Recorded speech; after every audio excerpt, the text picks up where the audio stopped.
श्री राधा गोविंद महाराज की, श्रील प्रभुपाद की। राधा नमो विष्णुपादाय कृष्णप्रेष्ठाय भूतले श्रीमते भक्ति वेदांत स्वामीति नामिने। नमस्ते सारस्वतदेवे गौरवाणी प्रचारिणे निर्विशेष शून्यवादी पाश्चादेशतारिणे। नमो महावदान्याय कृष्ण प्रेम प्रदायते कृष्णाय कृष्ण चैतन्य नाम्ने गौरत्युषे नमः। तप्त कांचन गौरांगी श्री राधे वृंदावनेश्वरी वृषभानुसुते देवी प्रणमामि हरि प्रिये। हे कृष्ण करुणा सिंधो दीनबंधो जगत्पते गोपेश गोपिका कांत श्री राधा कांत नमोस्तुते। वाञ्छाकल्पतरुभ्यश्च कृपा सिन्धुभ्य एव च पतितानां पावनेभ्यो वैष्णवेभ्यो नमो नमः। जय श्री कृष्ण चैतन्य प्रभु नित्यानंद श्री अद्वैत गदाधर श्रीवासादि गौर भक्तवृंद। हरे कृष्णा कृष्ण कृष्णा हरे हरे हरे राम राम राम हरे हरे। ओम नमो भगवते वासुदेवाय।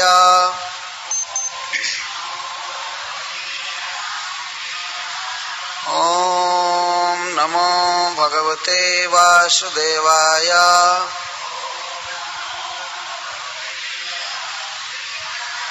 ओम नमो भगवते वासुदेवाय।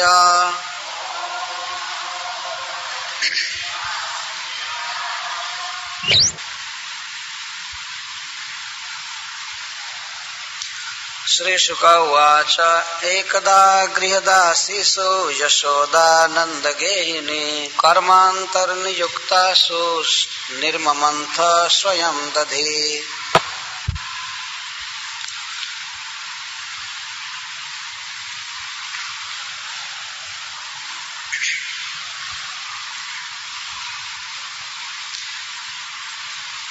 अब यहाँ भगवान श्री कृष्ण के उखल बंधन की लीला प्रारंभ की जा रही है। एकदा गृहदासीषु यशोदानंद गेहिनी कर्मांतर नियुक्तासु निर्ममंथ स्वयं दधि।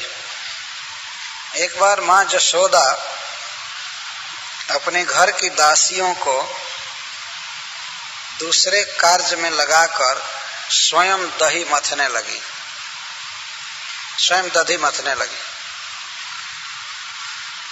गृहदासीषु कर्मांतर नियुक्तासु। यशोदा के घर में अनेक दासियां थीं जो दधी मथा करती थी, क्योंकि नंद बाबा की 9 लाख गौएं थीं, तो उसमें से कई लाख तो जरूर दूध देती रहती होंगी। तो उन सब का दूध है जमाना, दही बनाना और मथना, इसके लिए बहुत बहुत दासियों की जरूरत है। तो यशोदा की कुछ विशिष्ट दासियां थीं जो कृष्ण की सेवा के लिए थीं, और वे कृष्ण के लिए नवनीत निकाला करती थी। दही से दधी मथती थी, नवनीत निकालती थी।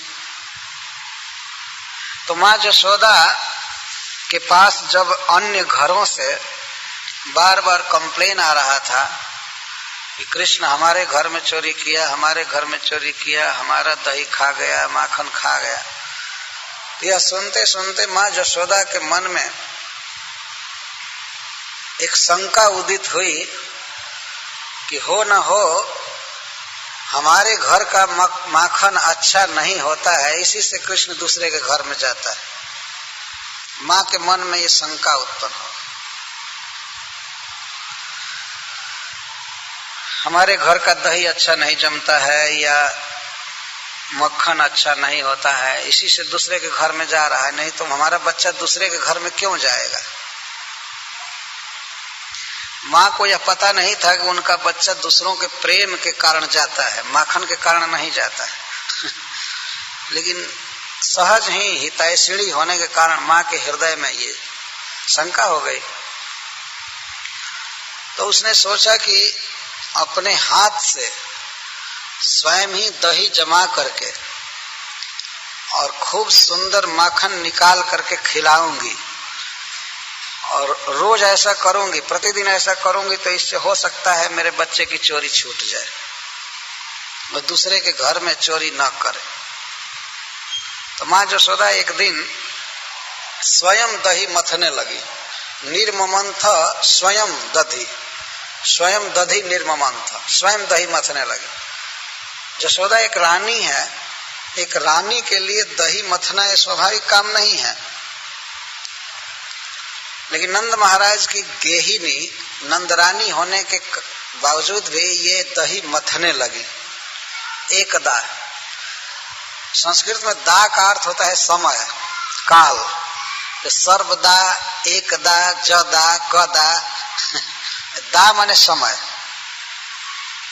एकदा माने एक समय, जदा माने जिस समय, कदा माने किस समय, सर्वदा माने सब समय। तो एकदा का अर्थ एक समय, एक दिन माँ यशोदा स्वयं दही मथने लगी। तो यहाँ प्रश्न होगा कि अन्य दही मथने वाली जो दासियां थी वो क्या कर रही थी। तो कर्मांतर नियुक्ता, कर्मांतर, दूसरे सेवा में लग गई। उनको माँ ने कहा कि तुम लोग दूसरा काम कर लो, कृष्ण के लिए जो माखन निकालना है वो मैं निकालूंगी। वे बेचारी पूर्ण आनंद के साथ और पूरा परिश्रम करके अच्छा माखन निकालती थी, लेकिन माँ को ये संदेह हो गया कि अच्छा माखन नहीं निकल रहा है, इसलिए वो स्वयं दही मथने लगी। यहाँ एकदा से तात्पर्य है कार्तिक महीने की दीपावली। जो कार्तिक महीने में अमावस्या आती है उसको दीपावली कहते हैं। उसी दिन कृष्ण को बांधा गया था, उसी दिन वे दही का भांड बर्तन फोड़े थे। एकदा से तात्पर्य जो अमावस्या से है, दीपावली के दिन, जिस दिन माँ यशोदा अपने पुत्र के लिए माखन दही मह रही थी। भगवान श्री कृष्ण की बहुत सी लीलाएं शरद काल में हुई हैं।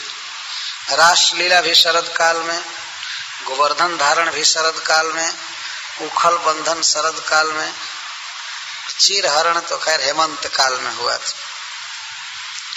इन बहुत सुंदर सुंदर लीलाएं शरद काल में होती हैं। वर्षा काल के बाद शरद काल आता है। तो श्री कृष्ण की चोरी को रोकने के लिए, उनको अपने घर में संतुष्ट रहने के लिए दही मथा जा रहा है। इसलिए सुखदेव गोस्वामी यहाँ पर नंद गेहिनी शब्द का प्रयोग किए। यशोदा नंद गेहिनी, नंदस्य गेहिनी, नंद महाराज की पत्नी अर्थात नंद रानी। स्वयं शब्द यह सिद्ध कर रहा है कि इनके योग्य यह काम नहीं था, और दासियां थी तो स्वयं दही मथने की आवश्यकता नहीं थी, लेकिन अपने पुत्र को सेटिस्फाई करने के लिए निर्ममता स्वयं दही मथने लगी। और दही मथते समय श्री कृष्ण के बाल लीलाओं को गाती जाती थी। उसका वर्णन कर रहे हैं। जानी जानी यह गीतानि तद बाल चरितानि च दधि निर्मंथने काले स्मरंती तान्य गायता। जान जान यह गीतानि तद बाल चरितानि च, तद बाल चरितानि कृष्णस्य बाल चरितानि, जो भी ब्रज में प्रसिद्ध लीलाएं श्री कृष्ण की हो चुकी थी उनको माँ यशोदा गा रही थी। स्वाभाविक ही गान निकल रहा था मुख से। जैसे पूतना उद्धार की लीला, तृणावर्त उद्धार की लीला, या बकैया चलने की, माखन खाने की, या स्तन पीने की, जो भी वो लीला कर किए थे उन्हीं लीलाओं को गा रही थी। भगवान के धाम में कोई भी व्यक्ति जब बोलता है तो गद्य में नहीं बोलता है, पद्य में बोलता है। यहाँ तो कोई कोई ऐसा आशु कवि होता है जो किसी बात को कविता में कहता है, जो बहुत जल्दी जब ही सोचे और कविता बना दे तो उसको आशु कवि कहते हैं। आशु का अर्थ होता है शीघ्र, कवि मतलब कवि, आशु कवि। ऐसे हम कवि देखे हैं जो किसी वस्तु का वर्णन करते हैं और कविता में करते जाते हैं, कविता में, वो आशु कवि कहते हैं। इन संसार के अधिकांश ऐसे लोग हैं, कविता की बात तो दूर रही, गद्य में भी कुछ नहीं बोल पाते।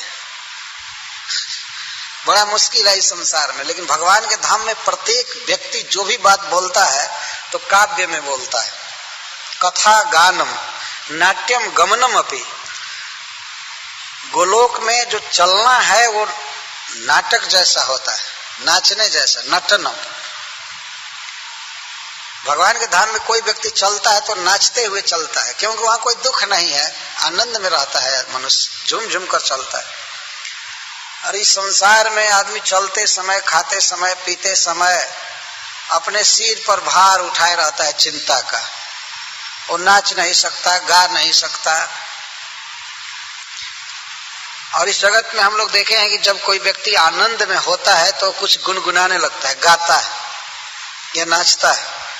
तो वैकुंठ में प्रत्येक व्यक्ति आनंद में रहता है, सुख में रहता है, और जो चीज वो गाना चाहे गा सकता है, क्योंकि वहां जड़ शरीर नहीं होता। तो माँ यशोदा श्री कृष्ण की बाल लीलाओं को गा रही थी। कब गा रही थी? दधी निर्मंथने काले, दही निर्मंथन के समय गा रही थी।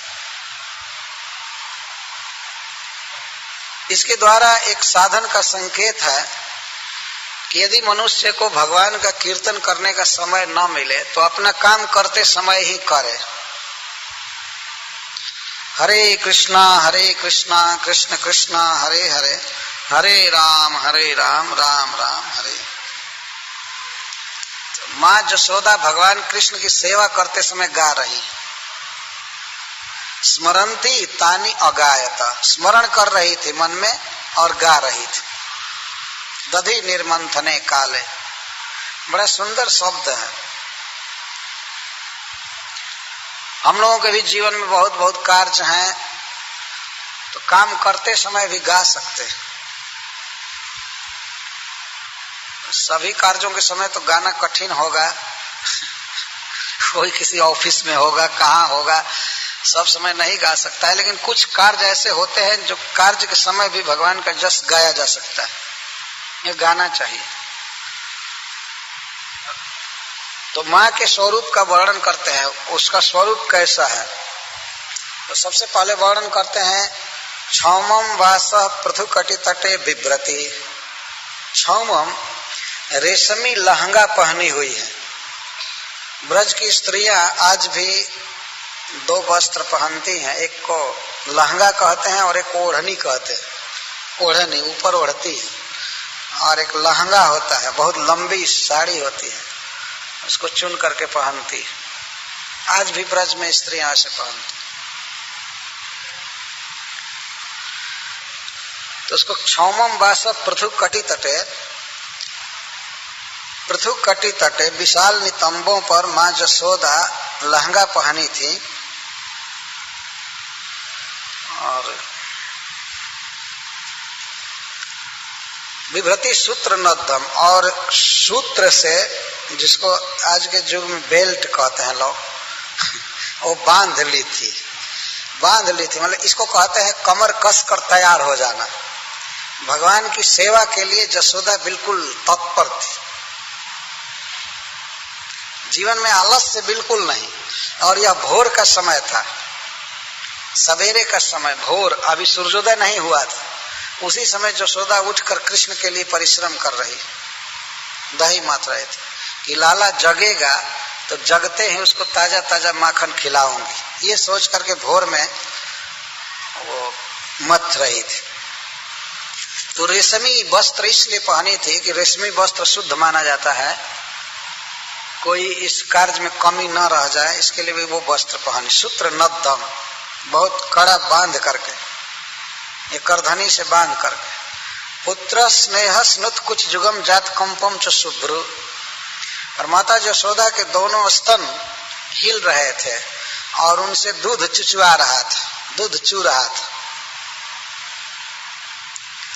माँ यशोदा के स्तनों से दूध चू रहा था। तो अप्राकृत जगत की प्रत्येक वस्तु चिन्मय है, वह जड़ नहीं है। वहां प्रत्येक वस्तु स्वरूप शक्ति का अधिकार है, इसलिए सब कुछ चिन्मय है। तो माँ यशोदा के स्तन में जो दूध है वो ये सोच रहा था कि आज माता यशोदा माखन निकाल रही है तो माखन इतना अच्छा होगा कि कृष्ण उसको खा करके संतुष्ट हो जाएंगे, तो मुझको नहीं पिएंगे, हमको नहीं पिएंगे। माँ का दूध ये सोच रहा था, इसलिए वो बाहर आ रहा था, बाहर आ रहा था। स्नेह, पुत्र स्नेह स्नुत कुछ जुगम, दोनों स्तनों से दूध चू रहा था पुत्र के स्नेह के कारण। जात कंपम च शुभ्रु, और दोनों स्तन कांप रहे थे, हिल रहे थे।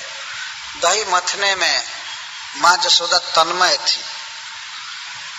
तो सुखदेव गोस्वामी माँ यशोदा का चित्र खींच रहे हैं, वर्णन कर रहे हैं कि उनका लहंगा कैसा है, उनके स्तन कैसे हैं, और रज्वा कर्ष श्रम भुज चलत कंकड़ो कुंडले च, रज्जु आकर्ष, जब रज्जु खींच रही हैं, रस्सी खींच रही हैं, तो उसके चलते उनके हाथों की चूड़ियां बज रही थी, कंकड़ कंकड़ बज रहा है। जरा अमेरिका में फैशन है कि स्त्रियां चूड़ी पहनती ही नहीं, एकदम गायब। तो पता नहीं क्या इस देश का रिवाज है, कोई नहीं पहनती। स्त्रियों को कंकड़ पहनना चाहिए हाथ में, कंगना कहते हैं इसको। तो माँ यशोदा कई चूड़ियां पहनी थी, सोने की चूड़ियां, कंगन, वे खींच रही थी तो वे झनझन झन झन झन झन बज रहे थे और कुंडल हिल रहे थे, कानों के कुंडल और हाथ के कंकड़ चल रहे थे और आवाज कर रहे थे, झूम रहे थे। और माँ को अपने देह का स्मरण नहीं था, यशोदा को अपने देह की स्मृति बिल्कुल नहीं थी, भगवान की सेवा में तन्मय है। स्निन्नम वक्त्रम, और मुख पर पसीने की बूंदे आ गई थी। कभी दही नहीं मथी थी, कभी परिश्रम नहीं की थी। सुकुमारी यशोदा दही मथ रही है, इसलिए परिश्रम के कारण मुख पर पसीने की बूंदे आ गई। परिश्रम जल, जब मनुष्य परिश्रम करता है तो उसके शरीर पर, विशेषकर मुख पर जल आ जाता है, उसको परिश्रम का जल कहते हैं या पसीना कहते हैं। कबर विगलन मालती निर्ममंत, और यहाँ तक कि जो कबर में, केश पास में, केश बंधन में मालती के पुष्पों की माला लगाई गई थी, तो वे पुष्प भी गिर रहे थे नीचे पीछे। वो दही मथने में तत्पर थी और ध्यान नहीं था, तो पुष्प भी नीचे गिर रहे थे। कबर विगलत मालती निर्ममंत, इस तरह से दही मथ रही थी। तो बाणी लगी थी कृष्ण के गुण वर्णन में, और मन लगा था चिंतन में, और हाथ देह लगा था सेवा में। ये है एक परफेक्ट भक्त की स्थिति कि भगवान की सेवा में इस तरह चित्त तन्मय, मन लीला के स्मरण में और वचन उनके लीला के गान में और शरीर सेवा में, इस तरह से एकतान होकर सेवा कर रही। इस पर कई आचार्यों ने अपनी अपनी भावनाएं दी हैं कि माँ यशोदा के स्तन से दूध क्यों चू रहा था। जैसा मैं भाव कहा कि दूध यही सोच रहा था कि कृष्ण हमको नहीं पिएंगे, माखन खाकर संतुष्ट हो जाएंगे तो मैं बेकार हो जाऊंगा, इसलिए वो चू रहा था। हाथ के कंगन बज रहे थे, झनझन झन झन झन बज रहे थे। तो इस पर आचार्यगण टीका करते हैं कि माँ जशोदा के हाथ की जो चूड़ियां हैं वो भी चिन्मय हैं, जीव हैं, जड़ नहीं है। तो वे आवाज कर रहे हैं, वो आवाज इस तरह मानो कर रहे हैं कि हम धन्य हैं, हम धन्य हैं, आज उन हाथों में हैं जो हाथ कृष्ण की सेवा कर रहे हैं। वास्तव में हाथ की शोभा केवल गहना लगाने से नहीं होती है। कुछ लोग समझते हैं अपने शरीर में बहुत गहना लगा लेंगे, आभूषण लगा लेंगे तो हम सुंदर लगेंगे। हाथ की शोभा भगवान की सेवा से होती है। जब तक हाथ में कर्म करने की शक्ति है तब तक भगवान की सेवा करनी चाहिए, कान से सुनना चाहिए।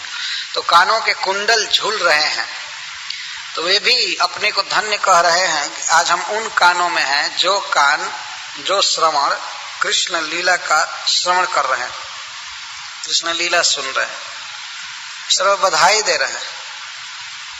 और माता जशोदा के केश पासों की मालती की माला नीचे गिर रही है, फूल नीचे गिर रहे हैं। तो इस पर आचार्य लोग एक भाव लिखे हैं कि वे फूल ये सोच रहे थे कि ऐसी महिमामयी माँ के सिर पर रहने लायक हम नहीं हैं, इसीलिए वे फूल आकर चरणों में गिर रहे थे, इसके चरण में रहने लायक हैं, जशोदा के सिर पर रहने लायक हम नहीं। ये फूलों के मन में विचार आ रहा। तो इस तरह वो दही मत रही थी। यही है कृष्ण प्रेमी का जीवन। कृष्ण भक्त का मतलब नहीं होता है कि वो बैठ करके ध्यान किया करे, केवल भगवान की सेवा करनी है माँ जशोदा की तरह कि शरीर में परिश्रम आ जाए, पसीना आ जाए, इसको कहते हैं भक्ति। आचार्यों ने भक्ति की परिभाषा की है तो उन्होंने कहा है कि इंद्रियों से इंद्रियेश की सेवा करना है भक्ति है। हम लोगों को जो भी इंद्रियां मिली हैं वो भगवान ने दिया है और हम इंद्रियों का कुछ प्रयोग करना चाहते थे, इसीलिए भगवान ने दिया। जीभ से कुछ बोलना चाहते हैं तो भगवान बोलने की शक्ति दिए, कुछ करना चाहते हैं तो करने की शक्ति दिए। परंतु भगवान की ये इच्छा रहती है कि जीव मेरे विषय में बोले, मेरे विषय में सुने, मेरी सेवा करे, इसके लिए वे इंद्रियां देते हैं।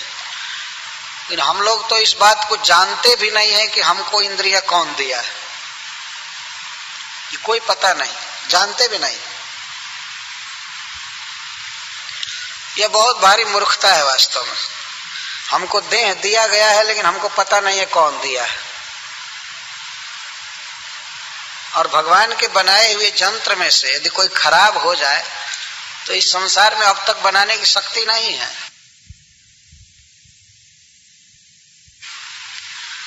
और कोई भी आंख खराब हो जाए तो आंख बनाई नहीं जाती है, पत्थर की आंख लगानी पड़ती है जो देखती नहीं है।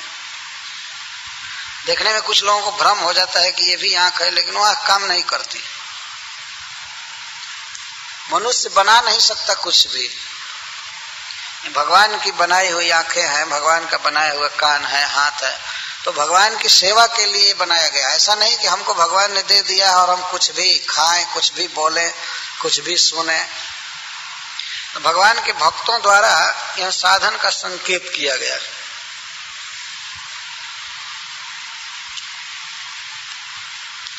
तो माँ जशोदा इस तरह कृष्ण के सेवा में तत्पर हैं, लगी हैं। तो माँ जब इस प्रकार सेवा में लग गई तो भगवान श्री कृष्ण की नींद खुली। ताम स्तन्य काम आसाद्य मथनंतिम जननीम हरि गृहीत्वा दधिमंथानम निषेधत प्रीतिमावहन। ताम स्तन्य काम आसाद्य मथनंतिम जननीम हरि। तो मंथन करने वाली अपनी जननी के पास भगवान श्री कृष्ण आए। पहले वे स्तन्य काम हुए। स्तन्य का अर्थ होता है स्तन का दूध।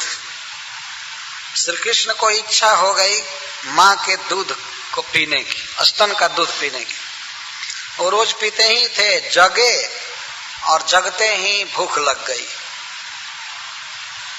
बात यह थी कि माँ जब श्री कृष्ण की इस तरह सेवा कर रही थी तो भगवान भी प्रेम के भूखे हैं, वे माँ का स्तन पीने के लिए बेचैन हो गए। तो उठे स्तन्य काम हुए। ये बहुत सुंदर शब्द है काम। काम का अर्थ होता है इच्छा। भगवान के हृदय में इच्छा हो गई माँ के स्तन का दूध पीने की। जब भक्त उनकी सेवा करता है तो भगवान भी भक्त की सेवा से ऋणी हो जाते हैं। तो वे दूध पीने की इच्छा की, तो स्तन में काम हुए और उठे और धीरे धीरे आ गए माँ के पास। माँ उनके पास नहीं गई, वो दही मथ रही थी। तो श्री कृष्ण ऊ करते हुए, आंख मलते हुए, और जिधर से दही मथने की आवाज आ रही थी और माँ यशोदा के गाने की आवाज, तो स्वर वो पहचान रहे थे कि मेरी माँ गा रही है और दही मथ रही है। तो धीरे धीरे धीरे धीरे उस घर में चले गए, पहुंच गए। स्वयं जगे और पलंग पर से उतरे और आंख मलते हुए गए माँ यशोदा के पास। आसाद्य मथनंतिम जननीम हरि गृहीत्वा दधिमंथानम न्यसेध। तो माँ दही मथ रही थी तो श्री कृष्ण गए और जाकर के दोनों हाथ से दही मंथन का दंड पकड़ लिया। जो मटके में दंड है, मथानी देखे होंगे इसमें से कुछ लोग। ये भी बड़ा मुश्किल है इन देशों में कि ये सब भी चीज देख ही नहीं सकते, समझेंगे क्या? वो देखे ही नहीं है तो समझेंगे नहीं। सब चीज मशीन से मथ दिया जाता है तो देखेंगे नहीं। हम लोग कम से कम कृष्ण लीला समझने के योग्य हैं, क्योंकि हम सब लोग देखे हैं गांव में इन सब बातों। एक दंड होता है, दंड स्टिक, और दूसरी एक लकड़ी गाड़ी होती है, उसमें दो जगह पर वो रस्सी से बंधा होता है और उस दंड में ऐसे रस्सी लगाकर खींचते हैं। उसका निचले सिरे पर ऐसे अंगुली जैसा होता है और वही मथता है। घरर घरर घरर घरर की आवाज आती है उसको मथने से। तो माँ यशोदा मथ रही थी और वही मंथन दंड की आवाज ही वो मृदंग का काम कर रहा था, उस पर वो गा रही थी। तो श्री कृष्ण जान गए कि मेरी माँ वहां मथ रही है, गा रही है, तो गए और जाकर मंथन दंड में ब्रेक लगा दी, पकड़ लिए। उनके कहने का आशय था कि तुम एक काम छोड़ो, मुझे दूध पिलाओ। वह काम भी कृष्ण के लिए किया जा रहा था, लेकिन श्री कृष्ण आए और पकड़ लिए। न्यसेधत मथनंतिम जननी, मंथन करने वाली जननी को रोक दिए। माँ का शरीर नहीं पकड़े, मंथन दंड पकड़ लिए। जब पकड़े तो माँ ने छोड़ दिया, अभी छोड़ दिया। इस पर एक आचार्य ने लिखा है कि भगवान संकेत करते हैं कि माँ, जब तुम मुझे प्राप्त कर ली हो तो क्या मंथन कर रही हो। यह मंथन शब्द का अर्थ शास्त्रों का मंथन है। कुछ आचार्य लोग ये उत्प्रेक्षा करते हैं, उपनिषद को मथना है, वेद को मथना है, रामायण महाभारत सबको मथ करके सार क्या निकाला जाएगा? कृष्ण। तो कृष्ण जिसका बेटा बने हुए हैं उसको अब क्या मथने की जरूरत है? भगवान मानो ये संकेत कर रहे हैं, क्या परिश्रम कर रही हो। तो रोक दिए तो माँ देखने लगी कि अच्छा क्या करता है। उठाई नहीं गोद में, वो भी रुक गई और श्री कृष्ण माँ के बाह को पकड़े, बाह को ऐसे झूल करके पकड़े और एक पैर गगरी पर दिए और धीरे से माँ के गोद में चढ़ गए और चढ़ करके स्वयं ही माँ के स्तनों को पीने लगे पकड़कर। और वो सब देख रही थी कि क्या कर रहा है। और जब ही कृष्ण आए तो माँ तो काम छोड़ ही दी, लेकिन देख रही थी क्या कर रहा है। तो स्वयं जब माँ के गोद में चढ़ गए तो माँ यशोदा को बड़ी प्रसन्नता हुई, मेरा बेटा बहुत तेज है। पहले भी तो माखन उखन चुराता था कहाँ कहाँ चढ़ करके, लेकिन गोद में चढ़ गया अपने से तो उसको बहुत प्रसन्नता। पीने लगे और वो पिलाने लगी और दूध पी पी करके मुस्कुराने लगे। पहले कुछ रो रहे थे, अब मुस्कुराने लगे दूध पी करके। आहार मिलता है बच्चे को तो पी करके हंसने लगते, तो मुस्कुराने लगे। उनके मुस्कुराते हुए मुख को देखती थी माँ, पिलाने लगी। अब भगवान में और माता यशोदा के दूध में होड़ लग गई। प्रेम के भूखे भगवान को तृप्ति हो नहीं रही थी और अप्राकृत जगत का जसोदा का दूध कम नहीं हो रहा था। तो दही मथना तो रुक गया और माँ जसोदा पिलाने लगी, कृष्ण पीने लगे और दूध घट नहीं रहा था और भगवान तृप्त नहीं हो रहे थे। तो बहुत देर तक वहीं पर खड़े खड़े पिला रही थी। तमंक मारूढ़ अपायत स्तनम स्नेह स्नुतम सस्मित मिक्षति मुखम। और स्मित से युक्त मुख को माँ जसोदा देख रही थी, पिला रही थी, तो आनंद में मग्न हो गई। तब तक इसी समय क्या हुआ, चूल्हा पर रखा हुआ, अंगीठी पर रखा हुआ दूध उबलने लगा, उफान आ गया उसमें। दूध जब उबाला जाता है अति आंच के कारण तो उसमें उबाल आ जाता है, तो उबलने लगा। तो माँ जसोदा श्री कृष्ण को तुरंत उतार कर गोद से और गई कि वो दूध जल जाएगा, बेकार हो जाएगा, उसको उतार दो, चूल्हे से उतार दो, इसके लिए वो चली गई।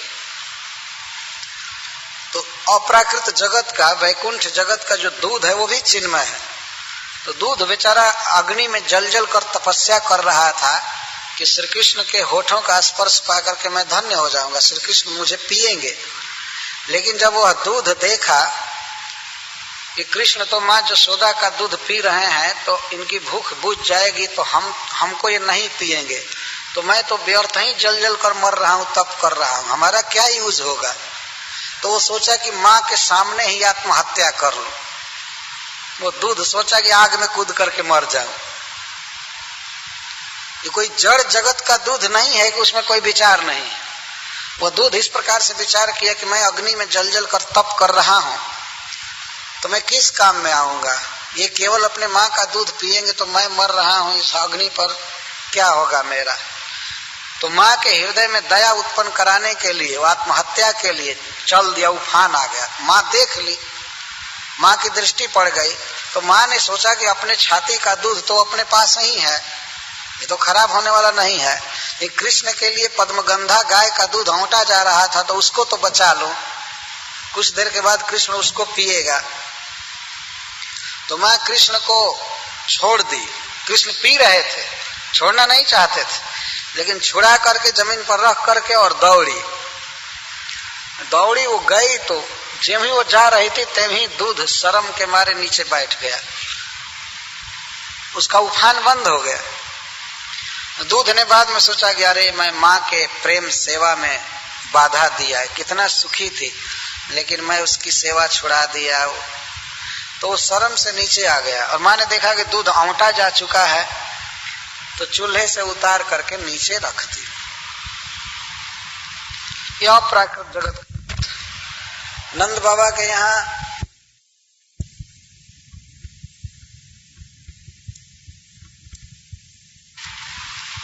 यह प्राकृत जगत का दूध। नंद बाबा के यहाँ 100 गौएं ऐसी रखी गई थी जो सुगंधित घासों को केवल खाती थी, सुगंधित घास, और उनके दूध को 10 गौओं को पिलाया जाता था। वे छांटी हुई गौएं थी, बहुत सुंदर, पद्मगंधा गाय कहा जाता था। तो पद्मगंधा गाय का दूध औंटा जा रहा था और श्री कृष्ण के पीने के लिए। जब दूसरे के घर का वो दूध भी पी जाते थे, दही खा जाते थे, मक्खन खा जाते थे, तो दूध भी स्पेशल औंटा जा रहा था कि अब अपने घर में ऐसा अच्छा दूध दिया जाए कि दूसरे के घर में वो चोरी ना करे। तो माँ जसोदा उस दूध को उतारी और इधर कृष्ण को क्रोध आ गया।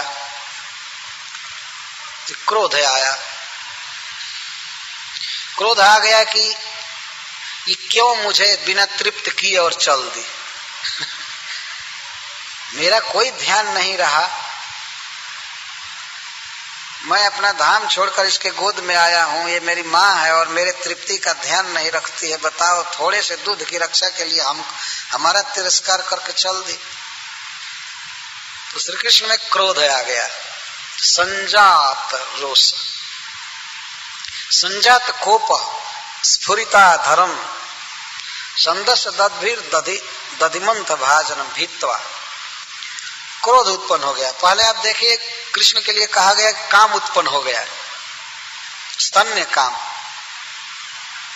भगवान प्रेम के भूखे हैं, उनमें कोई कामना नहीं है, लेकिन भक्तों के प्रेम को भोगने के लिए उनमें दिव्य काम उत्पन्न होता है। माँ के स्तनों के दूध की कामना, और कामना जब विफल हुई, पूर्ण दूध पीने को नहीं मिला तो क्रोध हो गया। यह दिव्य क्रोध है, हम लोगों जैसा क्रोध नहीं है। तो संजात कोप स्फुरिता रुणाधरम संदस्य दधभिर दधिमंथ भाजनम भीत्वा। इतना क्रोध उत्पन्न हुआ कि छोटा छोटा होठ अधर कांपने लगा क्रोध से ओठ कांपने लगा, और इसके बाद अपने छोटे छोटे दांतों से अपने होठों को दबाए। क्रोध में आदमी अपने दांतों से अपना अधर दबाता, तो अधर दबा लिया, स्फुरित अधर, ओठ कांप रहे थे क्रोध के मारे। वाह रे वाह, मेरा ध्यान नहीं रखती है, मेरी तृप्ति और तृप्ति का विचार किए बिना हमको भूमि पर रख कर और चल दी दूध बचाने के लिए, तो मैं इस घर को बर्बाद कर दूंगा, इस घर में कुछ भी नहीं रहने दूंगा। बच्चे भी कभी कभी इस तरह क्रोध करते हैं। तो दांतों से ओठों को दबाए,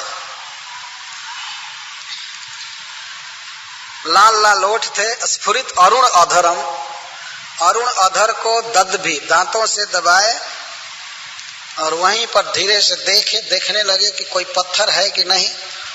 तो मसाला पीसने वाला एक पत्थर था।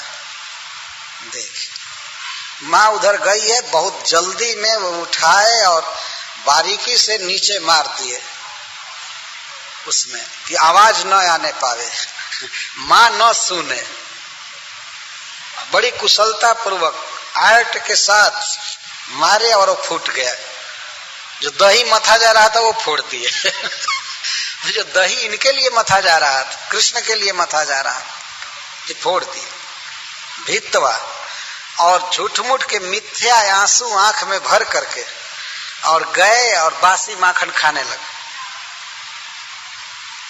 दूसरे जगह। इनके कहने का आशय था कि तुम मेरे मुझ पर ध्यान नहीं दे रही हो, मुझे नहीं पिला रही हो दूध, तो मैं घर के सामान को बर्बाद कर दूंगा और बासी भोजन करूंगा, बीमार पड़ूंगा, तब तुम मथुरा अस्पताल में हॉस्पिटल में ले जाओगी, तुम्हारा धन लगेगा, तब तुमको पता लगेगा।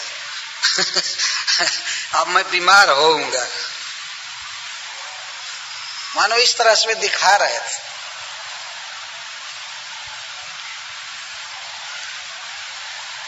दूसरे घर में जाकर के हयंगमम मतलब माखन खाने लगे। ताजा माखन इसके लिए निकाला जा रहा था कृष्ण के लिए, और इसको बर्बाद कर दिए। जब फोड़ दिए, सारा दही बह गया, नीचे बह गया। और वो गए दूसरे घर में, गए तो भगवान श्री कृष्ण उस दही पर ही चल करके गए, तो उनके पैरों के छोटे छोटे छाप पड़ गए, चरण चिन्ह पड़ गए दही से युक्त। उनको ये बुद्धि नहीं थी कि हम दही जहां नहीं है वहां से भागे, तो दही पर से ही भागे, और चरण चिन्ह बता रहे थे कि ये वहां से किस घर में गए। और वहां जा करके उखल को उल्टा करके उस पर चढ़ करके और माखन खा रहे थे। झूठ मूठ के खा रहे थे, खा नहीं रहे थे, वास्तव में दिखा रहे थे कि मुझको बहुत भूख है, मैं मर गया भूख के कारण, और मुझे दूध नहीं पिला रही, ये अपना दूध बचाने दौड़ रही है, तो बचाओ, दूध बचाओ, मैं इधर ये सब समाप्त कर रहा, और घर में जो जमा है माखन उसे भी नहीं रहने दूंगा। जो मथा जा रहा था वो तो बर्बाद कर ही दिया, और जो रखा हुआ था माखन सीके पर उसको बंदरों को बांट रहे थे। पता नहीं बंदर भी कहां से उतना जुट गए, सबको बांट रहे थे माखन, घर में कुछ भी नहीं रहने देंगे। इस तरह से नटखटपना दिखा रहे। तो माँ जसोदा जब दूध को उतार करके आई तो देखी कि ये दही का मटका फूटा हुआ है। तो माँ को यह समझते देर नहीं लगी कि ये किसका काम है। अगर कृष्ण वहां रहता तो जान जाते कि ये नहीं किया है, किसी कारण से कुछ चीज गिर गया होगा या जैसे तैसे फूट गया होगा, ऐसा अनुमान करते। लेकिन कृष्ण वहां नहीं था तो समझ गए कि अपराधी फरार हो गया है। ये भागा है यहाँ से, वो समझ गई और दही के ऊपर से होकर भागे थे, छोटे छोटे चरण के चिन्ह बने हुए थे, वो समझ गई। तो माँ जसोदा को दही का मटका फूटने से कोई दुख नहीं हुआ, वो हंसने लगी और कृष्ण की चतुराई पर और प्रसन्न थी कि कितना चतुर है, कितना बुद्धिमान है, ऐसे फोड़ा की आवाज भी नहीं आई और ये बर्बाद भी हो गए। बड़ा कुशल है मेरा लड़का, मेरा बच्चा बड़ा कुशल है, बड़ी चतुराई से फोड़ा है। लेकिन अब माँ भी उसी के अनुसार अब सोची कि आज इसको दंड देना चाहिए, दंड देना चाहिए, नहीं तो इसका मन बिगड़ जाएगा और ये बहुत बर्बाद करेगा घर के धन को। आज मटका फोड़ा, कल कुछ फोड़ेगा, कल कुछ करेगा। तो इसके बाद वे चली, चरण चिन्ह के सहारे चली और एक जगह से छिप करके देखने लगी कृष्ण को। तो सुखदेव गोस्वामी वर्णन करते हैं कि उलू खलांघरे रूपरी व्यवस्थितम मरकाय कामम ददतम सिचिस्थितम।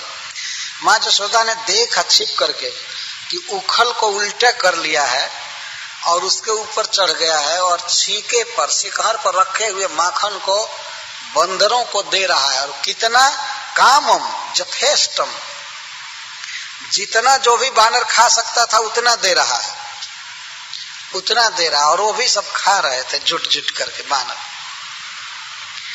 एक आचार्य कहते हैं कि भगवान अपने श्री राम अवतार में बानरों को फ्री लड़ाए थे लंका में, कोई वेतन नहीं दिए थे। तो वही सब वेतन यहाँ पर चुका रहे हैं। बानर जुटे और उनकी सेवा कारण उनको दे रहे हैं। जो भी हो, इस तरह लीला चिंतन होता है। लेकिन वास्तव में भगवान श्री राम बानरों को वेतन दे रहे थे, सभी को दिए थे। सबतर फरे राम हित लागे, ऋतु और कुरुतु काल गति त्यागी। भगवान राम की इच्छा से वन के जितने वृक्ष थे सब फल रहे थे, ऋतु और कुरुतु का नियम त्याग दिए थे, और बानर सब खा रहे थे, फर्स्ट क्लास का फलाहार कर रहे थे। बानर फल खाते ही हैं, तो भोजन तो मिला ही। और लंका में जब रावण मारा गया तो विभीषण जी ने सारा खजाना बानरों को दे दिया, ये वर्णन है। ऊपर आकाश से जा करके वस्त्र और आभूषण की वर्षा किए, और जितना आभूषण जो भी बानर ले सकता था लिया। 2-3 महीने केवल वो लोग थे सेना में, लेकिन कई वर्षों का वेतन जो होना चाहिए भगवान ने दे दिया। भगवान ऐसे नहीं कि किसी से काम करा करके और कुछ न दे, भगवान ने पूरा पूरा रत्न खजाना सब कुछ दे दिया कि ले जाओ अपने घर। अयोध्या कुछ भी नहीं ले गए, लंका से वे अयोध्या के लिए एक पैसा भी नहीं ले गए, केवल विमान ले गए और बाद में लौटा दिए। कुबेर जी के पास भेज दिया गया विमान, वो रावण चुरा करके लाया था, जबरदस्ती हर करके लाया। तो भगवान अपने भक्तों को देते हैं, खूब देते हैं। लेकिन इस अवतार में भी कुछ बानरों को बुला लिए कि तुम लोग खाओ हमारे हाथ से, खूब लुटा रहे थे। एक कामम शब्द का प्रयोग है, काम का अर्थ होता है जथेष्ट, जितना खा सकते थे उतना। तो माँ जसोदा जब देखी कि ये बानरों को माखन बांट रहा है और चौर्ज विसंकित क्षणम, चोर की तरह भयभीत आंखों से देख रहे थे इधर उधर, ऐसे माखन बांट रहे थे और देख रहे थे भयभीत आंखों से। वो तो जानते थे कि वो तो आएगी ही, दूध उतार करके आएगी, देखेगी दही का मटका फूटा हुआ है तो मारेगी। वो छीट रहे थे क्रोध में होकर के और देख रहे थे भयभीत नेत्रों से। तब तक उन्होंने देखा कि माँ हाथ में छड़ी लेकर के आ रही है। तामात यष्टिम प्रसमिक्ष सत्वरस ततो वरुहिया पश्चार भीतवत। उन्होंने देखा कि माँ हाथ में छड़ी लेकर आ रही है, तब तो भीतवत, बहुत भयभीत की तरह उस उखल पर से उतर करके चले, भाग चले। वो सोचते थे कि माँ का शरीर भारी है, मुझे पकड़ नहीं पाएगी और मैं भाग जाऊंगा, मैं बच जाऊंगा। कई अपराध किए थे।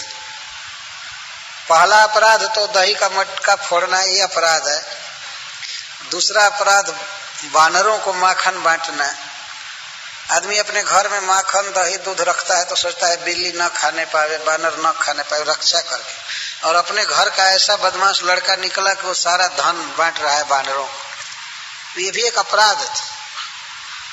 तो कृष्ण मान रहे थे कि मैं अपराधी हूं, मैं गलती कर रहा हूं और आज मां मारेगी, और उस पर भी हाथ में छड़ी लेकर आ गई।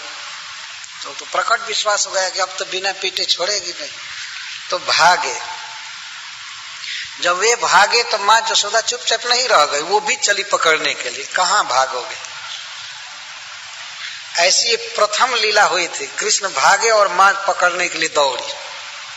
तो सुखदेव गोस्वामी कहते हैं कि योगियों का मन तपस्या से तेज होकर के भी जिनको नहीं पकड़ पाता है, मतलब योगियों का शुद्ध चित्त भी भगवान का स्मरण तक नहीं कर पाता है, उन्हीं भगवान को डायरेक्ट पकड़ने के लिए यशोदा दौड़ने लगी। और कृष्ण तो पहले अपने घर में भागे, इस घर में उस घर में, इस घर में उस घर में भाग रहे थे। इसके बाद अपने घर से निकलकर गली में चल दिए, सड़क पर भागे तो माँ यशोदा उधर भी दौड़ रही थी और हाथ में छड़ी लिए दिए। कहाँ जाएगा, कहाँ जाएगा? और सब लोग तमाशा देख रहे थे, क्या हो गया यार, क्या कर दिया, क्यों पकड़ रही हो? लेकिन माँ यशोदा मान नहीं रही थी। बच्चा तो बहुत फुर्तीला था, वो भाग रहा था, माँ का शरीर भारी था, पसीने से लथपथ हो गई पकड़ने में, दौड़ने में। तो गांव में इधर उधर दूसरे के घर में भी वो भाग रहे थे, माँ पीछे से चल रही थी। अंत में जाते जाते पकड़ लिया, और जब पकड़ लिया तो एक हाथ से पकड़ा और दूसरा हाथ कृष्ण का अपने नेत्रों को पोंछ रहा था। दाहिने हाथ को पकड़ा माँ ने। अरे बानर बंधु, अरे मंथनी स्फोटक। वो कहने लगी बानर ही तुम्हारे संबंधी हैं, बानरों को इतना धन बांट रहा है। अरे बानर बंधु, अरे नटखट, आज मैं तुमको दंड देती हूँ, तुम्हारी सारी आदत निकाल दूंगी। इतना दिन से सुन रहे थे कि तुम दूसरे के घर में चोरी कर रहे थे और आज अपने घर का सामान बर्बाद करने लगे। माँ ऐसे डांट रही थी, आज मैं तुमको बांधूंगी, मारूंगी। छड़ी उठाकर ऐसे कह रहे थे, बोल क्यों मटका फोड़ा, क्यों फोड़ा?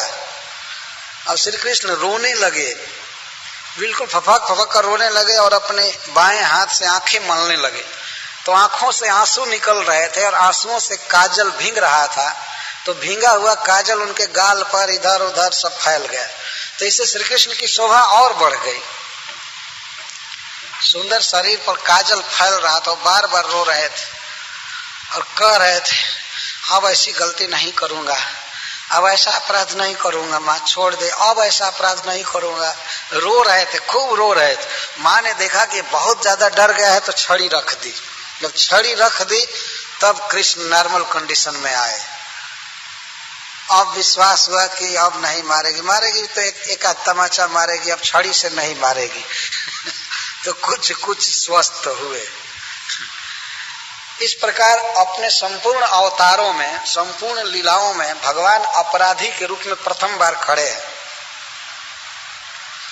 ऐसी मधुर लीला भगवान की अन्यत्र नहीं है।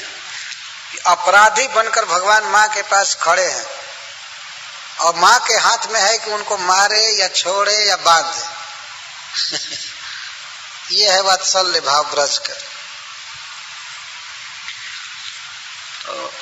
कृतागसंतम प्ररुदंत मक्षणी कसंत मज्जन मछली सोपाणिना उद्भिक्षमाणम भयविह्वलक्षणम हस्ते गृहीत्वा भिष्यत्यवागुरत। हाथ पकड़कर माँ बार बार भर्त्सना कर रही थी, डांट डपट रही थी और प्ररुदंत में बार बार रो रहे थे। आंखों का काजल उनके मुख पर फैल रहा था। तो माँ ने देखा कि बहुत भयभीत हो गया है तो छड़ी फेंक दी। क्योंकि सुखदेव गोस्वामी कहते हैं अर्भक वत्सला, कुछ भी हो यशोदा अपने पुत्र के प्रति बहुत वत्सला थी। तो उसने देखा कि बहुत भयभीत हो गया है तो छड़ी फेंक दी। लेकिन छड़ी फेंकने के बाद भी मारी तो नहीं, पीटी नहीं अपने बच्चे को, लेकिन बांधने का प्रयास करने लगे, बांधने लगे। और उस तरह का दही केवल एक ही मटका में नहीं था, और भी कई मटकों में दही था। तो माँ यशोदा ने सोचा कि इस समय ये भयभीत हो गया है अगर ऐसे छोड़ दूंगी तो ये कहीं भाग जाएगा जमुना के तट पर इधर उधर बिना खाए पिए, तो इसको बांध करके रख लूं, इसके बाद जो दही मथना है दूसरे मटके का उसको मथ लूं, इसके लिए माखन निकाल लूं, इसके बाद मना लूंगी। इसके लिए वो बांधना चाहती थी। कभी कभी कृष्ण भाग जाते थे इधर उधर तो घंटों जोहना पड़ता था, और आज तो मारने के लिए दौड़ी थी, हैरान की थी, इसीलिए माँ को डर हो गया कि आज भाग जाएगा घर से, बहुत तंग करेगा, इसलिए इसको बांध कर रख लेना चाहिए। बांध करके रख लूंगी, इसके बाद दही मथ लूंगी, सब भोजन तैयार हो जाएगा तो खिला दूंगी लाला को, सो खिला दूंगी, संतुष्ट करूंगी, फिर दूध पिलाऊंगी। तो बांधना चालू की। ये सकिलतम बद्धुम दामना अतद वीर्ज को विदा, अतद वीर्ज को विदा। श्री कृष्ण के प्रभाव को, ईश्वरताई को, ऐश्वर्य को माँ यशोदा नहीं जानती थी। वो ये नहीं जानती थी कि ये भगवान है, तो उनको बांधने चली। यहाँ पर वीर्ज शब्द दिया गया है। संस्कृत में वीर्ज शब्द का बहुत सुंदर अर्थ होता है। वीर्ज का अर्थ होता है किसी वस्तु का प्रभाव। जैसे जहर है विष, विष का वीर्ज है मार देना, जान से खत्म कर देना, इसको विष का वीर्ज कहते हैं, प्रभाव। या अमृत का वीर्ज है अमर कर देना। तो भगवान के कुछ प्रभाव हैं, उनका अपना कुछ विशिष्ट प्रभाव होता है। तो उस प्रभाव को माँ यशोदा नहीं जानती थी। वो नहीं जानती थी कि ईश्वर हाँ, ये इनका न आदि है, न अंत है, न बाहर है, न भीतर है, इनको बांधना असंभव है, बांधा नहीं जा सकता। लेकिन माँ यशोदा तो जानती थी कि ये बच्चा है, हमारा बच्चा है, इसको बांध करके रखूंगी, तो बांधने का प्रयास करने लगी।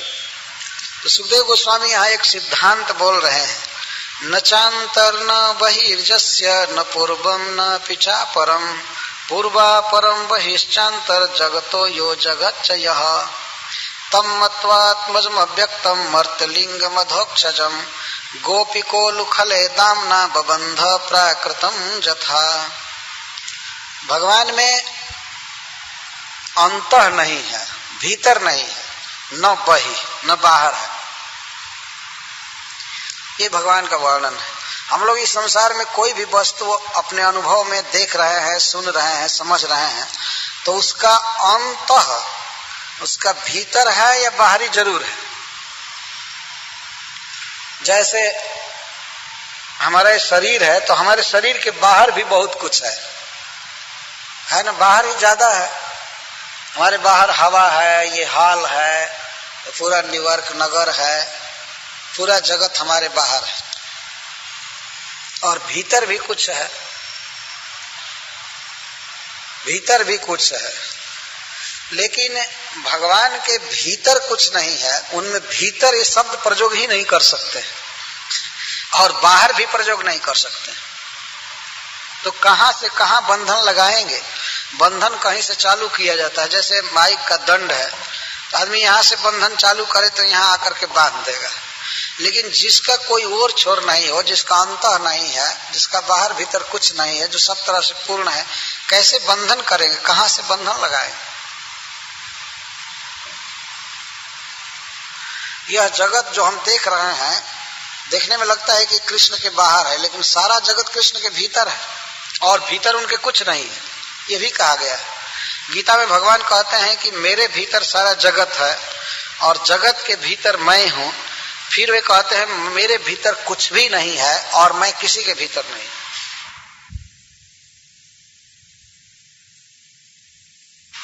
कहां से बंधन लगाएंगे? भगवान जब संधि दूत बनकर गए हस्तिनापुर में, तो दुर्योधन उनको बांधना चाहता था। पहले वो रिक्वेस्ट किया कि आप हमारे समधी हैं, भोजन कीजिए, इसके बाद बातचीत होगी। भगवान ने साफ कह दिया, मैं समधी बनकर नहीं आया हूं, मैं महाराज युधिष्ठिर का दूत बनकर आया। मेरा प्रपोजल है, मेरा रिक्वेस्ट है, उसे स्वीकार कीजिए, तब मैं भोजन करूंगा। तो दुर्योधन कहा कि आप कैसी बात कर रहे हैं, आपको शर्म आनी चाहिए कि आप अपने को युधिष्ठिर का दूत कहते हैं, आप इतने महान पुरुष हैं। तो बातों में भगवान ने साफ कह दिया कि मैं तुम्हारे यहाँ नहीं खाऊंगा जब तक मेरा काम नहीं होगा। तो दुर्योधन ने सोचा कि श्री कृष्ण को यहीं पर बांध कर रखना चाहिए, जेल में डाल देना चाहिए और पांडवों से युद्ध किया जाएगा, क्योंकि श्री कृष्ण पांडवों के साथ रहेंगे तो इनकी बुद्धि से वे जीत सकते हैं। तो बांधने के लिए चला, भगवान भीषण हुंकार किए और विश्व रूप दिखाए और कहे कि देखो कहाँ तुम्हारे पास इतनी लंबी रस्सी है, कैसे बांधोगे, कहाँ से चालू करोगे और कैसे बांधोगे। हरि ने भीषण हुंकार किया, अपना स्वरूप विस्तार किया, जो मुझे बांधने आए हो जंजीर बड़ी क्या लाए हो। रामधारी सिंह दिनकर ने लिखा है हिंदी में, तो मुझे बांधने आए हो लेकिन कौन बड़ी जंजीर लाए हो। पद के नीचे पाताल देख, मुट्ठी में तीनों काल देख, मेरा स्वरूप विकराल देख, गत और अनागत काल देख। देखो दुर्योधन, मेरे मुट्ठी में तीनों काल है, मेरे पैर के नीचे पाताल है और गत और अनागत काल, भूत और भविष्य सब मेरे भीतर है। बांधो, कहाँ से बांधो। वो तो सब बेहोश होकर गिर गए भगवान कृष्ण का रूप देखते ही सब गिर गए। लेकिन दुर्योधन आदि कृष्ण को नहीं बांध सके, पर मां जसोदा ने बांध दिया। क्या मानकर? आत्मजम मत्वा, अपना पुत्र मान करके बांध दिया।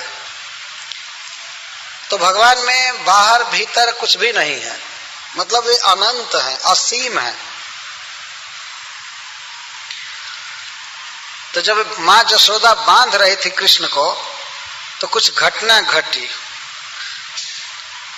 घटना इस प्रकार की घटी कि जो भी रस्सी वो बांधी पहले, तो जब ही लाला के कमर में बांधी तो आते आते 2 अंगुल कम हो जाती थी रस्सी, और कितनी भी लंबी रस्सी जोड़ती थी तो 2 अंगुल कम हो जाती थी। जसोदा को आश्चर्य होता था क्या हो गया है, लेकिन फिर भी वो बांधने से नहीं मानी। भगवान की सारी शक्तियां एक मत होकर इसका विरोध कर रही थी कि हम भगवान को नहीं बंधने देंगे। उनकी विभुता शक्ति, सर्वव्यापकता शक्तियां सब उदित हो रही थी, 2 अंगुल रस्सी कम पड़ रही थी। सबसे पहले मां जसोदा अपने केस के जूड़ा से एक रस्सी निकाली लंबी और उससे बांधना चाहती थी। तो वो घट गई तो घर के एवं स्वगेह दामानी अपने घर की रस्सियों को मंगाने लगी, और जब ही गांठ लगा करके बांधने चलती थी कमर तो 2 अंगुल कम हो जाता था, हमेशा 2 अंगुल कम। आचार्यों ने इस पर बहुत सा भाव लिखा है कि 2 अंगुल रस्सी कम क्यों पड़ रही थी। कई लोगों ने भिन्न भिन्न आशय दिया है। एक आचार्य कहते हैं कि आगे चल करके नल, कुबर और मणि गिरे, इन दोनों का उद्धार करना था, तो इसको सूचित करने के लिए 2 अंगुल रस्सी कम पड़ रही थी। एक आचार्य कहते हैं कि भगवान मां जसोदा का परिश्रम अभी कम हुआ था, इसीलिए भगवान की दया में कमी हो रही थी। तो भक्त के परिश्रम में कमी थी और भगवान की दया में कमी थी, इसलिए नहीं बंध रहे थे। जब परिश्रम पूरा हो जाएगा तो दया भी पूरी हो जाएगी, तब बंध जाएंगे। भगवान प्रतीक्षा करते हैं कि हमको बांधने वाला पूरा पूरा परिश्रम करे। नहीं शुरू में ही निराकार कह करके छोड़ देगा तो भगवान उसके लिए निराकार ही रहेंगे, वे क्यों साकार बनेंगे। शुरू में ही कुछ लोगों की आइडिया है कि भगवान निराकार है, ये फालतू आइडिया है। वास्तव ये अज्ञान है। लोगों को यह ज्ञान है कि भगवान क्या नहीं है, लेकिन यह ज्ञान नहीं है कि भगवान क्या है।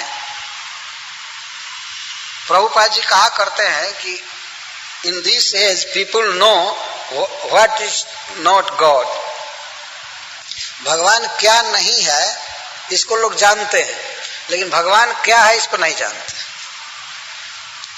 जितना नकारात्मक वर्णन करना होता है करते रहते हैं, भगवान ये नहीं है, वो नहीं है, ये नहीं है, वो नहीं है, लेकिन भगवान क्या है इसका वर्णन नहीं करते, और इसी को फिलॉसफी मान लिया जाता है। जैसे कोई पूछे कि अमेरिका का राष्ट्रपति कौन है, तो कोई आदमी प्रवचन करने लगे, वो सिंह नहीं है, वो भेड़ा नहीं है, वो गाय नहीं है, वो ये नहीं है, वो ये नहीं है, ये कौन सा वर्णन है? वो क्या है ये तो वर्णन करो, ये तो वर्णन करना चाहिए। तो आज तक ईश्वर का वर्णन यही लोग करते हैं कि ईश्वर क्या नहीं है, उसका कोई नाम नहीं है, उसका कोई रूप नहीं है, उसका कोई घर नहीं है, बस यही है। तो कोई ज्ञान है नहीं, निगेशन केवल करते हैं।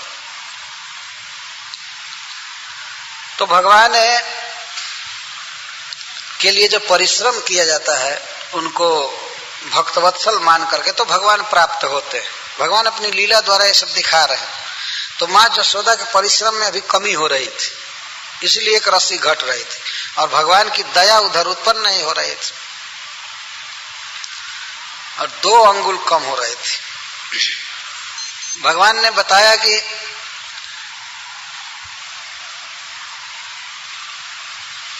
जिसके शुरू में बंधन नहीं है और अंत में बंधन नहीं है, उसके बीच में भी बंधन नहीं हो सकता है।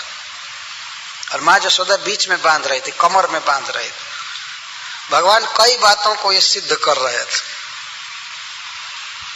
जो भी हो, जब रस्सी उठाती थी तो रस्सी कम पड़ जाती थी,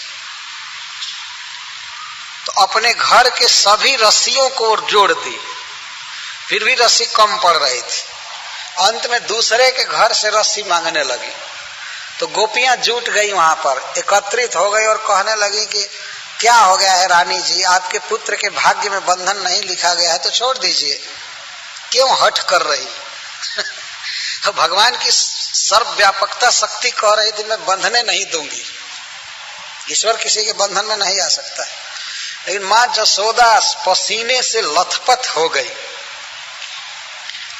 पसीना पर पसीना छूट रहा था और वो जिद में आ गई कि बांध करके रहूंगी। ऐसा होता है मनुष्य के मन में भाव, कोई काम करने चलता है और दूसरे लोग कहते हैं छोड़ दीजिए अब नहीं होगा, तो आदमी वो हठ में आ जाता है, हठ कर लेता है। माँ जसोदा ने कहा बांध करके ही रहूंगी, चाहे आज शाम हो जाए या पूरे गोकुल की रस्सी जुटानी पड़े, फिर भी बांध करके ही रहूंगी। और जो भी लंबी से लंबी रस्सी बांधती थी वो घट जाती थी। जो गोपियां हंस रही थी और माँ जसोदा भी हंस रही थी कि पता नहीं क्या हो गया, लेकिन बांध करके रहूंगी।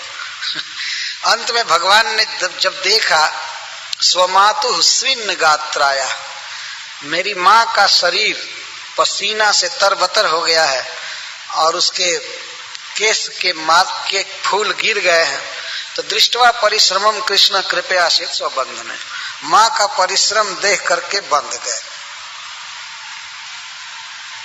भक्त में और भगवान में होड़ लगी थी, हठ हो रहा था। भगवान कह रहे थे नहीं बंधूंगा और भक्त हठ किया है बांध करके ही रहूंगा। अंत में भगवान हार गए, उनको बंधना पड़ा। जब माँ ने बंधन लगा दिया कमर में, तब वो सोची कि कहाँ बांधना चाहिए, तो वो उखल में ले जा करके बांध दी। उखल भारी है, पत्थर का उखल है, इसको इधर उधर घसीट नहीं सकता है। और एक आचार्य कहते हैं कि उखल चोरी में सहायता किया था, इसलिए वो भी चोर है। तो माँ ने सोचा कि इस चोर को चोर से बांधना ठीक है, तो उखल पर चढ़ करके चोरी किए थे। तो उखल को भी बांधा गया, उलूखल या उखल कहते हैं संस्कृत में। तो उखल से माँ जसोदा बांध दी। तो एक प्रश्न होता है क्या भगवान पराजित हो गए? तो सुखदेव गोस्वामी कहते हैं हाँ, भगवान भक्त से हमेशा हारे हुए। जब उनकी विभुता शक्ति सर्वज्ञता शक्ति लड़ रही थी तो भगवान की कृपा शक्ति हृदय में उदित हुई और वे बंध गए। कृपया आश्रित स्वबंधन है, भगवान कृपा से बंध गए। एवं संदर्शिता यंग हरिणा भृत्य वश्यता, इस प्रकार भगवान ने यह दिखाया कि मैं भक्त के वश में हूँ, अपने भृत्य के वश में हूँ। इस लीला के द्वारा उन्होंने दिखाया, जैसे पूतना के उद्धार में भगवान ने अपना गुण दिखाया था, वैसे ही उखल में बंध कर भगवान ने यह दिखाया संसार को कि मैं अपने प्रेमियों के वश में रहता हूँ, मुझे कोई भी बांध सकता है। भगवान अपना यह गुण इस जगत में इसीलिए दिखाते हैं कि लोग उनसे प्रेम करें। भगवान को बांधा जा सकता है, लेकिन जसोदा के समान प्रेम किया जाए तो अपने अप्राकृत धाम से इस जगत में आकर भगवान हम लोगों को ये सिखाते हैं कि देखो मैं अपने भक्त के बस में हूं। एवं संदर्शिता ही अंग, हे प्रिय परीक्षित, इस प्रकार भगवान ने सम्यक रूप से दिखाया क्या भृत्य वश्यता, भृत्य के वश में हूं मैं, भगवान भक्त के वश में। स्व बसे ना पे कृष्ण न जस्येदम से स्वरम बसे, यह संपूर्ण विश्व कृष्ण के वश में है, कृष्ण के अधीन है, लेकिन कृष्ण भक्त के अधीन है। यह भगवान ने दिखाया, ये भगवान का स्वभाव है। अब किसी से पूछा जाए आप बताओ निराकार का क्या स्वभाव है, वो किसी के बस में होता है क्या? एक तो किसी के बस में हो नहीं सकता, उसका पता ही नहीं चलेगा कहाँ बांधा जाएगा कहाँ खोला जाएगा, किसी के बस में होना या बस में रखना। तो शुरू से ही कंसेप्शन बिगड़ा हुआ है भगवान के विषय में लोगों का, इसलिए भागवत सुनना चाहिए। भगवान अपने प्रेम करने वालों के बस में रहते हैं, भगवान के बस में सारा जगत है। जसेदम से स्वरम बसे, यह जगत है भगवान कृष्ण के अधीन है। और स ईश्वर का अर्थ है कि इस जगत के बहुत से मालिक हैं, जैसे स्वर्ग के स्वामी हैं इंद्र, या भगवान शिव हैं, ब्रह्मा जी हैं, इनको जगत का नियामक कहते हैं। संसार में अनेक जीव हैं और उन जीवों के कुछ नायक हैं जिनको लोकपाल कहते हैं। तो वे सब कृष्ण के दास हैं, वे सभी श्री कृष्ण के दास हैं, परंतु श्री कृष्ण अपने भक्तों के दास, अपने भक्तों के बस में रहते हैं। सारा जगत जिनके बस में रहता है वैसे वे भगवान भक्त के बस में रहते हैं। कई लीलाओं में वे व्यक्त करते हैं। भगवान इस तरह यहाँ लीला न करें तो लोगों को पता ही नहीं चलेगा कि भगवान का स्वभाव क्या है, भगवान कैसे व्यवहार करते हैं भक्तों के साथ या असुरों के साथ, क्या व्यवहार करते हैं, भगवान कितने दयालु हैं, क्या है। जब तक वे लीला नहीं करेंगे तो पता नहीं चलेगा। तो इस जगत में भगवान आकर अपना स्वभाव प्रकट करते हैं, अपनी लीला प्रकट करते हैं, जिससे जीव उनके तरफ आकृष्ट हों, उनसे प्रेम करें। तो उनकी लीलाओं को श्रीमद् भागवत में कुछ लिखा गया है। हमारा ये सबसे बड़ा धर्म है कि हम भगवान के विषय में सुने, जिससे हमारा मन कृष्ण में अट्रैक्ट हो। ये भगवान आकर के लीला इसीलिए करते हैं। तो भगवान के बस में सब लोग हैं, कृष्ण के बस में सब लोग हैं। द्वारका में लीला है, एक बार भगवान कृष्ण का दर्शन करने के लिए ब्रह्मा जी आए। तो ब्रह्मा जी आए तो ब्रह्मा जी को द्वारपालों ने रोका। ब्रह्मा जी से पूछा द्वारपालों ने, आप कौन हैं? तो ब्रह्मा, जाओ भगवान से आज्ञा मांगो, मैं दर्शन करना चाहता हूँ, कृष्ण से आज्ञा मांगो। तो द्वारपाल जाकर के कहे भगवान से कि ब्रह्मा जी आए हैं आपका दर्शन करने के लिए। तो भगवान ने पूछा द्वारपालों से, जाकर पूछो कि कौन ब्रह्मा कौन ब्रह्मा आया है तो द्वारपालों ने आकर पूछा ब्रह्मा जी से कि भगवान पूछ रहे हैं कि आप कौन ब्रह्मा है, अपना परिचय दीजिए। तो ब्रह्मा जी कुछ कुपित हो गए, कहे कौन ब्रह्मा, ब्रह्मा भी 10-20 हैं क्या?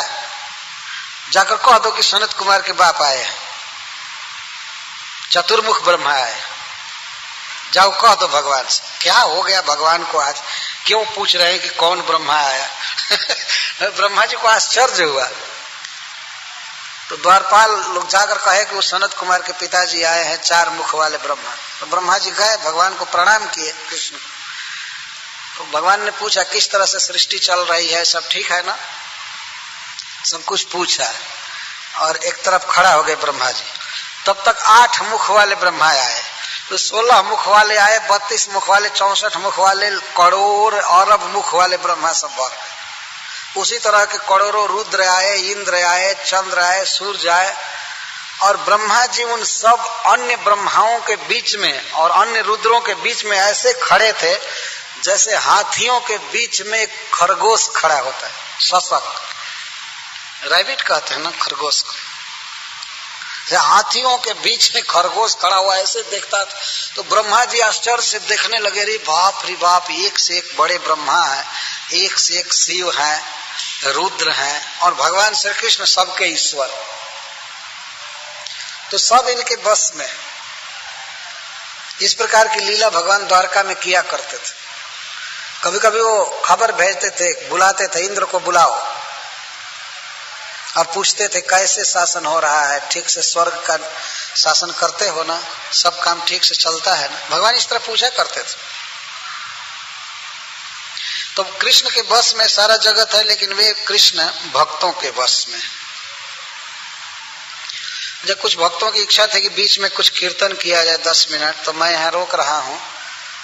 10 मिनट कीर्तन कर लीजिए, तो फिर 10-20 मिनट कथा होगी।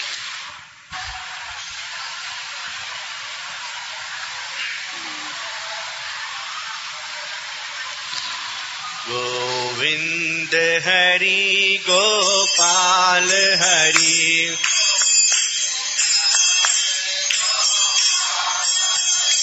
गोविंद हरि गोपाल हरि,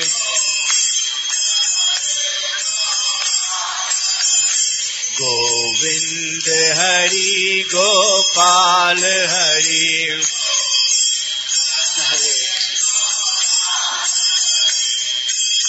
जय जय देव हरि,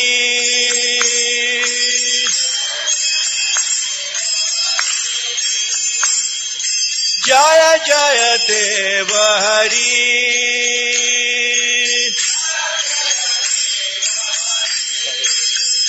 गोविंद हरि गोपाल हरि,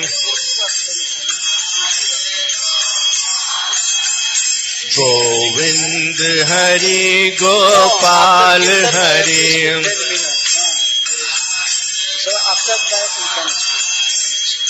जय जय देव हरि,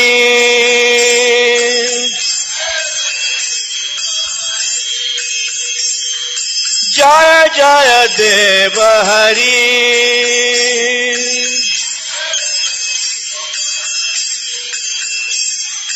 वंदे कृष्णानंद कुमार,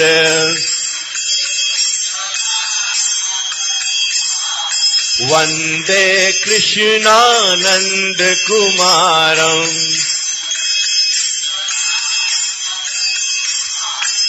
नंद कुमार मदन गोपाला,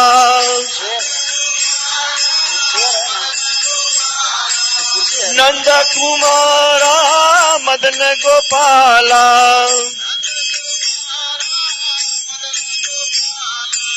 मदन गोपाला मोहन रूपा,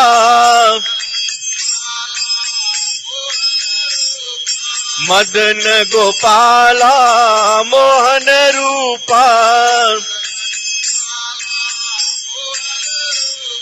मोहन रूपा नंद कुमारा,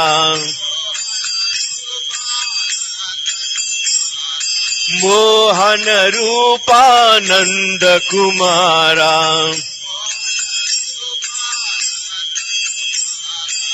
जय जय देव हरि,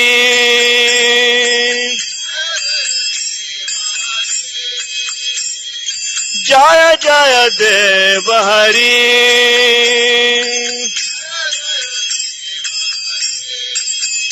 गोविंद हरि गोपाल हरि, गोविंद हरि गोपाल हरि,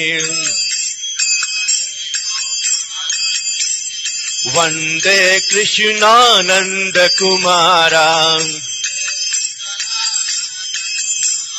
वंदे कृष्णानंद कुमार, नंद कुमारा मदन गोपाला, नंद कुमारा मदन गोपाला,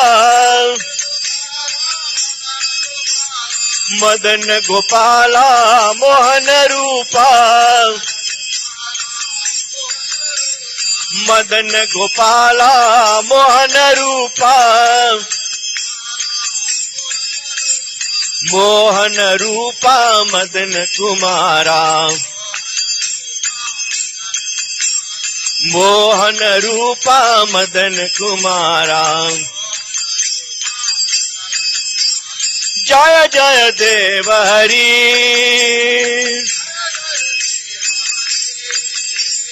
जय जय देव हरि।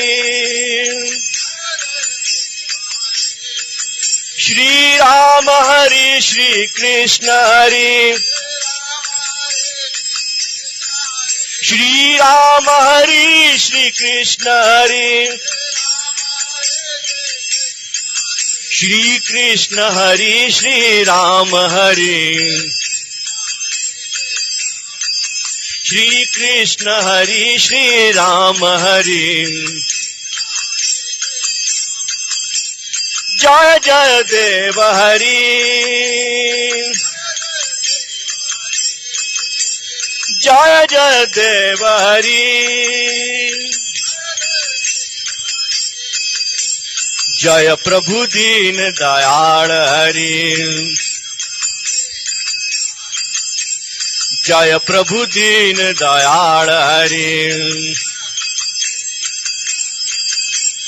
जय शचि नंदन गौर हरि। जय शचि नंदन गौर हरि। श्री राम हरि श्री कृष्ण हरि। श्री राम हरि श्री कृष्ण हरि। श्री कृष्ण हरि श्री राम हरि। श्री कृष्ण हरि श्री राम हरि। जय जय देव हरि। जय जय देव हरि। गोविंद हरि गोपाल हरि। गोविंद हरि गोपाल हरि। वंदे कृष्णानंद कुमारा। वंदे कृष्णानंद कुमारा। नंद कुमारा मदन गोपाला। नंद कुमारा मदन गोपाला। मदन गोपाला मोहन रूपा। मोहन रूपा मदन कुमारा। जय जय देव हरि। जय जय देव हरि। जय जय देव हरि। श्री राम हरि श्री कृष्ण हरि। श्री राम हरि श्री कृष्ण हरि। श्री कृष्ण हरि श्री राम हरि।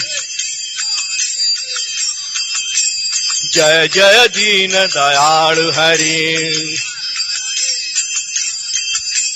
जय शचि नंदन गौर हरि।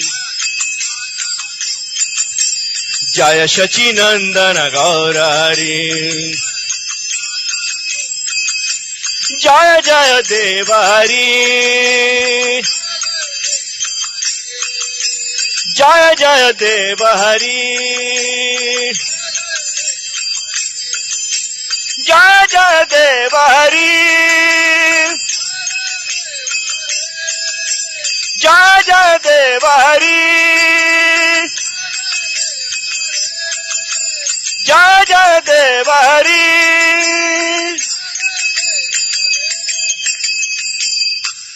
श्री गौर महाराज की, राधा गोविंद महाराज की, श्री प्रभु